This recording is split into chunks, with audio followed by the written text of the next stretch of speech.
Honourable President of the ASEAN Inter-Parliamentary Assembly, Honourable Speakers, Parliamentarians, Secretary General of ASEAN, ladies and gentlemen. Thank you for giving me this opportunity to speak today at the opening of the 37th ASEAN Inter-Parliamentary Assembly. Myanmar is honoured to be able to host this year's assembly under the presidency of Speaker U Maung Win Kai Tan. On behalf of the government of Myanmar, I would like to thank all of you for being here and express appreciation to the ASEAN leaders for their kind messages of support. This is the sixth IPA in which Myanmar has participated following the re-establishment of a parliament here in 2011 after a long hiatus. In 1948, when Burma became independent, we established a parliamentary democracy. But at that time, we could say that we were one of the foremost countries in Asia to have adopted parliamentary democracy. However, the race is not always to the swift, nor the battle to the strong. Time and chance happened to us all. Time and chance happened to us, and we lost our parliamentary democratic system. But with commitment, with endeavour and perseverance, we have once again started out on the road to the establishment of a parliamentary democracy that truly reflects the will of the people. We wish to make this parliament a vibrant one. The theme of this year's assembly is Vibrant IPA for a Progressive ASEAN Community is most apt. I'm confident that the delegates here in this room will more than do justice to this theme. In my experience, parliamentarians across the world, even when divided by party or ideology, are united by a remarkable vibrancy of spirit, perhaps sometimes a little bit too vibrant. So I should perhaps remind our parliamentarians that together with vibrancy is required a genuine sense of responsibility. Perhaps the vibrancy is invigorated by an awareness of the great responsibility that the constituents have bestowed upon them, and by a desire to live up to this responsibility to the best of their ability. ASEAN itself aspires to be a rules-based, people-oriented, people-centered community. Rules-based is extremely important, particularly for members of parliament. Lawmakers cannot be lawbreakers. They must know the rules and procedures of the parliaments that they serve, and also the laws of the land, that they may truly be representative of the legislative branch of democratic governments. At a national level, it is arguably the institution of parliament that best embodies the principles of rules-based, people-oriented, people-centered. That is why the strong partnership between IPA and ASEAN over many years has proven so valuable morally and practically. For it is through the ongoing scrutiny and support of legislators that our countries have been able to ratify the agreements of ASEAN, enact relevant legislation in a timely manner, and bring political aspirations into reality under the rule of law. I was encouraged by the productive discussions between the leaders of ASEAN and IPA representatives at the recent ASEAN summit in Vientiane, and look forward to continuing this dialogue in the years ahead as we work towards realizing the ASEAN Community 2025 vision and the Sustainable Development Goals of the United Nations. I'm also pleased to note that IPA aims to promote the principles of human rights, democracy, peace, security, and prosperity in ASEAN. As I think you may be aware, these aims align closely with our own domestic priorities in Myanmar as we continue on the long and challenging path towards full democratization. Our new government here was formed at the end of March this year, following the general elections in November 2015. Today marks exactly 6 months in office. I would like to take this opportunity to very briefly outline some of our main areas of work. The first priority of our new government is to bring about national reconciliation and harmony between all parts of our society. 1 month ago, we launched the 21st Century Panglong Union Peace Conference here in Naypyidaw as a step towards establishing a genuine federal democratic union. Building on the work of the previous administration, we aim to bring an end to the decades of conflict that have blighted our country since independence and to secure the lasting peace that our people have longed for. We are under no illusion as to the complexity of the challenge that lies ahead. We have many diverse ethnic groups and a legacy of decades of mistrust. Yet, through political negotiations held in the spirit of cooperation and compromise, I believe that we can realize the collective aspirations of our people for a peaceful, secure, and prosperous future. We are also striving to bring harmony and understanding between the different communities in Rakhine State. The situation in Rakhine is complex and is a subject of close attention and concern outside our borders, in the ASEAN region and beyond. Since forming the new government, we have taken measures to begin to address these challenges.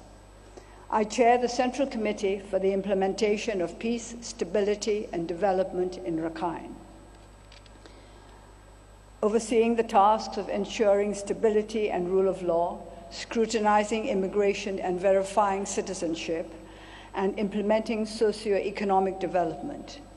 We have also formed an advisory commission chaired by Dr. Kofi Annan to help us to identify and address comprehensively these challenges. We are working to build understanding, harmony, and trust between communities while standing firm against prejudice, intolerance, and extremism. In doing so, we ask for the constructive support of our regional neighbors. Progress in every field will not be possible overnight, but we are determined to persevere and to bring about positive change in Rakhine State, as in other areas of our country affected by conflict.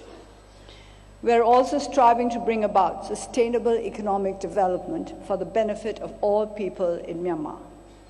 Our country is fortunate to be endowed with various natural resources, a young population eager to learn, and a location between the largest markets of the world.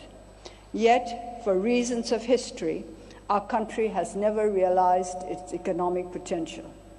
Today, through the hard work of our government and people, and the support and collaboration of our friends in this region, we have an unprecedented opportunity to build a better future. We have launched an economic policy that aims to support national reconciliation, alleviate poverty, develop much-needed infrastructure, encourage responsible foreign investment and job creation. We will seek to learn from what has worked well in our own countries as we pursue this approach. The economic development of Myanmar will, I believe, support the growing prosperity of our region as a whole and contribute to the future success of the ASEAN community. At the same time, we are pursuing our international obligations in line with our intention to be a responsible and active member of the world community. Myanmar has recently ratified the UN Nuclear Comprehensive Test Ban Treaty. We are currently concluding domestic procedures to enable the ratification of the ASEAN Agreement on Privileges and Immunities, the Protocol to the ASEAN Charter on Dispute Settlement Mechanisms, and the ASEAN Convention Against Trafficking in Persons, especially women and children. In doing so, the constructive and active cooperation between our executive and our legislature has been invaluable. The continued goodwill and support of the people of the ASEAN region as we pursue all these endeavors will be a great source of strength and encouragement to us. Today, our world is more connected than ever, and no country or people can or should stand alone. The opportunities and challenges that we face cannot be realized or overcome without international cooperation. And this cooperation must be across all the pillars of government, executive, judicial, and of course, legislative. IPAD, therefore, has a very important role to play. The breadth of subjects on the Assembly's agenda for the coming days stands testament to this. Among the matters you will be discussing are strengthening cybersecurity, protecting marine resources, mitigating the impacts of climate change, supporting SMEs, defending against the Zika virus. All these are issues that affect our citizens directly and where we have a duty to work together in a spirit of democratic collaboration to find effective and progressive solutions. Before I conclude, may I draw again on my closing remarks from the United Nations General Assembly, which I had the privilege of attending last week. Myanmar has known too well the cost of conflict and strife. We have seen how anger, greed, fear, and ignorance can corrupt human nature and corrupt a human community as a whole. Therefore, I would appeal to all of you here today to stand up against anger, hatred, fear, and ignorance wherever you may encounter it, and to instead seek the path of compassion, loving kindness, and happiness in the good fortune of others. I would like to see the ASEAN community stand as an example to other communities around the world, a community where giving is truly more valued than receiving, and which places fundamental human rights and human dignity at the heart of all policies and actions. And may I remind all legislatures that there is no honor greater than that to be an elected representative of the people, to discharge our responsibilities to them, to stand for them against the challenges of our world, and to be able to say at the end of our term in office that we have truly done our duty by our people and by ourselves.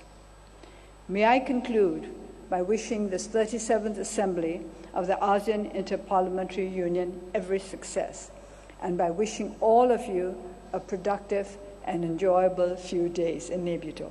Enjoyable, I hope. Thank you.